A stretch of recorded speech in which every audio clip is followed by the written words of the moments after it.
So hey, how are you doing? Guy here is a 1964 Dart GT. This is the second year of this generation of A bodies. 63 was the first year for this body style. Only came with a slant 6.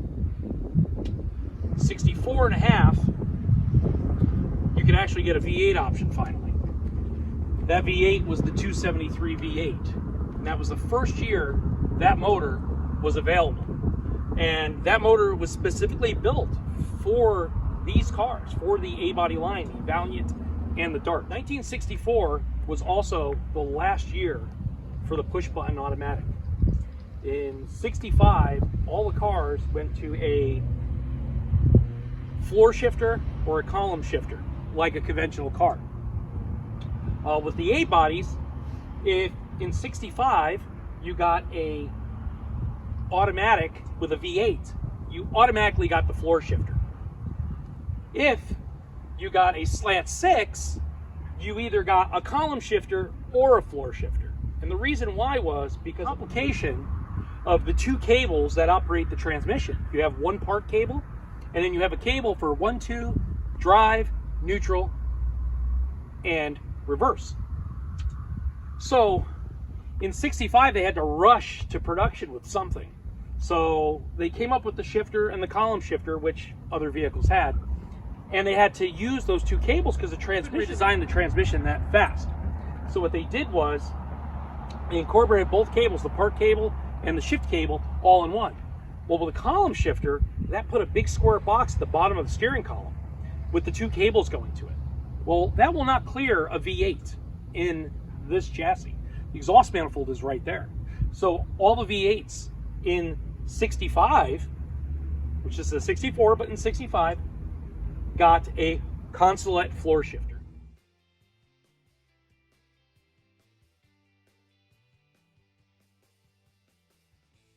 Slant 6s could still get a column shifter because there was enough room because the engine was slanted to one side. In 1966, Chrysler developed a new version of the 727 and the 904 transmission to where it actually has a shift rod that comes out of the case with a lever. And then it was just one lever that operated park and reverse, neutral, drive, 1, 2, etc. Also in 1964, you could only get this engine with a 2-barrel. You could not get the 273 with a 4-barrel till 65. On this car here, it has rally wheels, which were not original. This car originally had hubcaps on it. But these rally wheels came out in 1970 on Chrysler products, and this has the pointed cap, which they used from 1970 to 71. Customer likes them in chrome. They didn't come in chrome either from the factory. They were in argent silver. But it was a look that he wanted, and that's why he did it. The rest of the trim you see on this car, this molding and all, you know, all this is original. The GT emblem right here, you know, has this, you know, these gravel spats here. That's all factory stuff. At the back of the Dart, simple trim here with the GT emblem. Reverse lights are here. Reverse lights were actually an option on earlier cars. I think reverse lights became standard in 1967 was the first year that reverse lights became mandatory. Dual exhaust from the factory. None of these cars, 64 to 66, had factory dual exhaust. Even if it was a high performance 235 horse engine, it had single exhaust on that side with a large rectangular exhaust tip. This car has dual exhaust. It's interesting because back in these years, every year manufacturers usually always changed the back styling and the front styling of the car at a minimum. Taillights changed, everything. It wasn't until 1971 or so when that started slowing down. When the whole crash standards came in and the emission standards really came in, designers went from design. Every year they updated the design. Every year something changed, and not little. Major stuff changed. But by then, it literally became to the point where like, oh, we'll basically add this trim, we'll add that trim. Because they had to invest so much more money and time in the crash standards and the emission standards. And they lost all that extra money to do changes every year where, you know, a 65 looks nothing like this anymore. The taillights are totally different. The trunk lid is different. The bumper, everything is different. It still has the same silhouette, but a lot of stuff is different. On the front of the Dart, same thing. This was the standard grille for 64.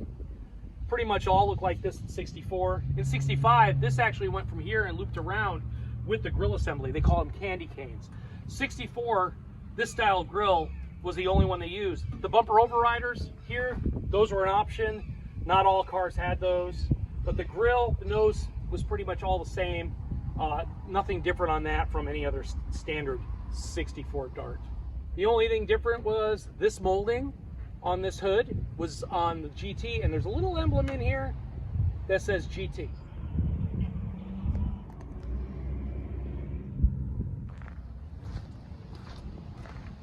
And under the hood of the 64 Dart. So 64, since it was the first year for the V8,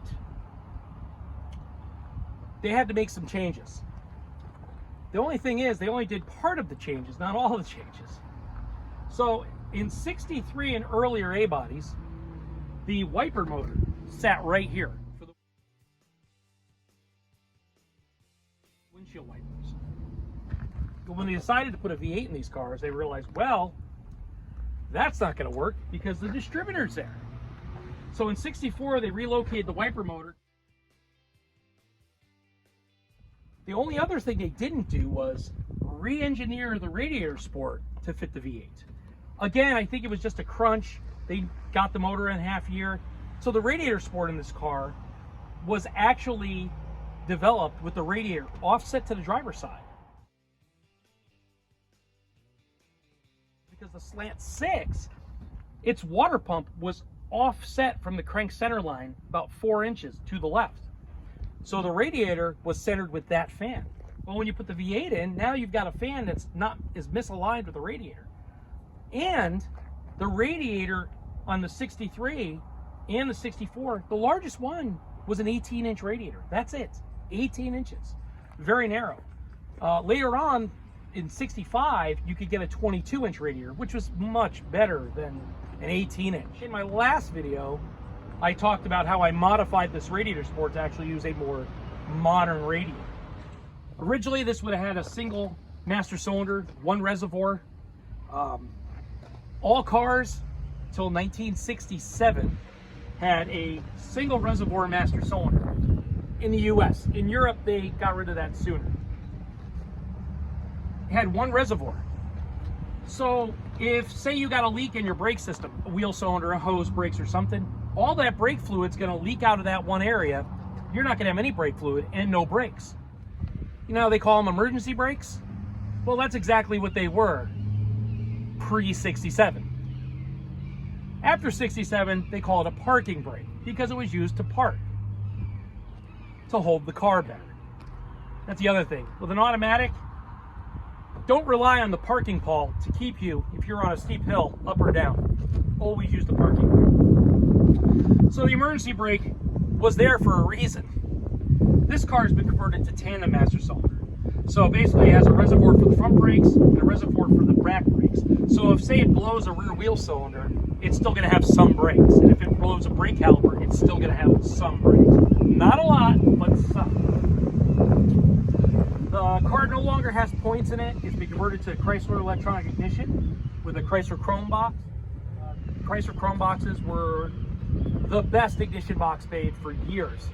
Chrysler discontinued these in the early, around 2011 or 12. I bought up as many as I could find. The orange boxes were good too, but starting in the 2001 or 2, the quality went way downhill. So the Chrome box is the one to use. This engine here is set up though like a 65. It has the 4-barrel, the fin valve covers, the chrome air cleaner, 273 Commando, it says. That came out in 65. one thing interesting about the 273 was all 273s had solid lifter mechanical camshafts, not hydraulic. So you actually have to adjust the valves on these engines at intervals. The other thing is that different from other LA engines is the angle of the bolts for the intake manifold were at a different angle than all the other engines. So you can't take this intake manifold and put it on a later 318 with the stock 318 heads, and you can't take a later 318 intake and bolt it on to these heads. The bolts don't line up. They're at the wrong angle. Don't know why they did that. No clue why, but they did. Probably something to do because this is called the LA, which is the light A engine. Chrysler had an A engine since the 50s called the Poly 318, or poly engines. Polyspherical, not hemispherical, polyspherical. And this engine has a couple things interchangeable with it. I believe the crankshaft interchanges, the front timing cover, the water pump interchanges, but the valve arrangement is totally different. And I think that angle was something that stuck around from the poly engine.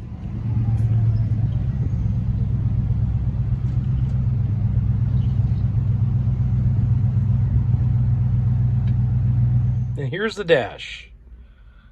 Tell by the steering wheel here, it was actually 1964 was the 50th anniversary of Dodge. Honestly, I've never noticed that on the steering wheel before. So over here, we have the push button shifter. This is neutral. That's reverse. This is drive, and this is 2, and this is 1. This lever here is the park lever. If you wanted manual 1 or 2, you would just push 1 or 2, or just push drive. You couldn't downshift from drive though. You could only go up, you couldn't go down. That was the only thing interesting about it. And to put it back in reverse, you just make sure you put it in neutral and then put it in reverse. And that's it. So you want to park, say you're stopped and you want to park, you put it in neutral, you pull the lever down, and you're in park. So there's the speedometer, the oil light. Those are the right and left directional indicators. Gas gauge, temperature gauge, and oil pressure gauge. That oil pressure gauge was not factory. When this gauge cluster was restored, the guy who restored the gauge cluster put in an oil pressure gauge that they actually use VDO internals, and they make the gauge face that says oil pressure, and they actually put it in the cluster. And then the oil pressure sending unit under the hood is just a standard VDO. Here you have your heater controls. In 64 and earlier, they were really just pull, push knobs or anything really, except for, you know, I mean, turn that. Oh, that one came off. So basically this was pull for heater and defrost, rotate for fan. This was for if you wanted to defrost your ducts, and this was the temperature. In and out was hot and cold. AM radio, pretty much standard of the day. This was a Dart GT, so it had all the nice trim on the seats and all that. A really nice looking interior. This red, though, didn't fare well, though. It's actually turned to a pink. This here is just customer wanted an aftermarket water temperature gauge, which is much more accurate than the factory gauge, so that was installed a long time ago. No running hot issues with this car, that's for sure. This is the standard steering wheel. In 65, I believe late 65, you could actually get a really nice wood grain 3-spoke wheel, which looks a lot better. Let's take her for a ride.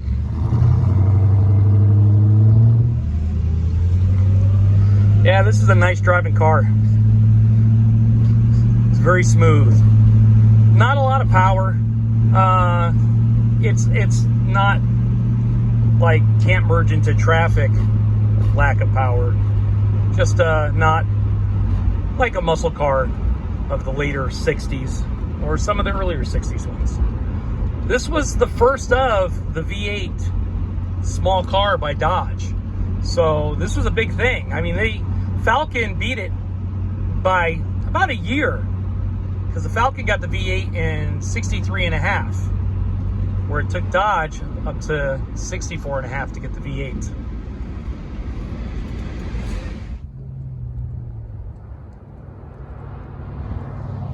Brakes feel really good in this car with those disc brakes. It stops very good, much better than it did with the 9-inch drums.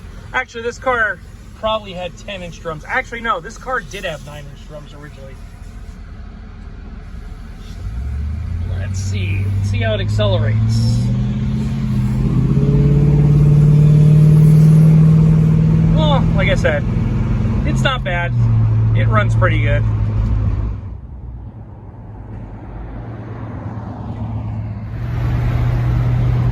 Yeah, even this car over train tracks or, you know, roads with dips and everything, it's not a big rattle box. It makes a little bit of noise. It's an 60s convertible, but I mean, it's really a very tight car. I mean, these cars had front rear torque boxes.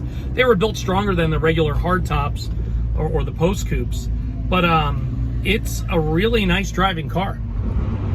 But it drives really good. It's nice and tight. Suspension's not all loose. It's not all over the place. You know, most of these cars are in need of having a suspension rebuild, but this car's been well maintained.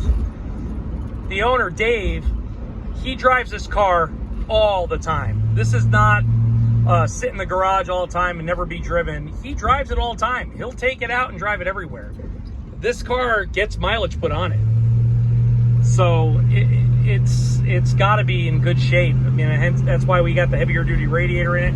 We didn't want any temperature issues. I mean, that's where it sits, 180, just below. It's perfect.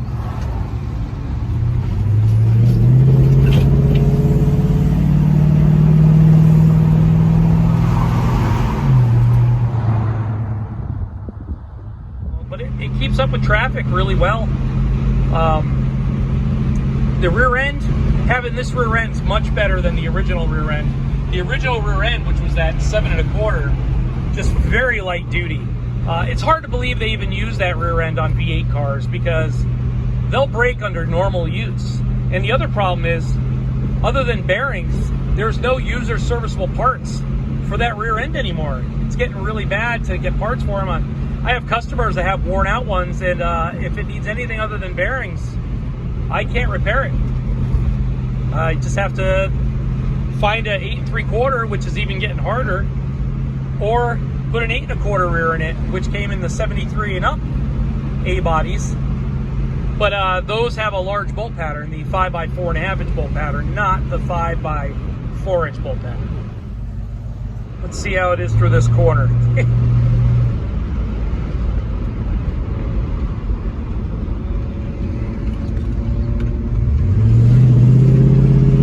Not bad. It handles pretty good for what it is. It's got that big front sway bar, which definitely keeps a lot of the sway down. I mean, rear sway bar in these cars, you don't need it. Not for normal use. Like I said, he drives this car all the time. It's just a really nice driving car. And everything works. You know, everything works. Oil pressure's good. I mean, it's got good oil pressure. I do know that he is interested in selling this car at some point because he wants a 68 or 69 Dart GTS convertible. Part of that reason is because the 67 and up cars were a little bit larger. Parts are more readily available for it. These cars, it's kind of a pain in the neck to get some parts for this, other than the mechanical parts like engine parts and stuff, you know, the stuff that crossed the line, you know, went over the whole line of Chrysler products. But when it comes to trim stuff or anything like that, it's hard to get. Luckily, the suspension and all that, you know, that stuff's readily available. But it's getting to be a kind of a pain to get certain things. And the 67 and up cars they drive really nice. You know, they drive a little bit better than these cars. They're a little bit bigger car, not by much, and they are still considered A-body. And that there is the 64 Dodge Dart GT. Hope you enjoyed this video. If you did, like it. If you'd like, subscribe. I'm going to come out with more videos like this. of other car reviews. If you want me to do any other cars I have review-wise, let me know. Any questions about any of the repairs I've done to any of these cars, send me a message or leave me a comment. So have a good day. Like and subscribe.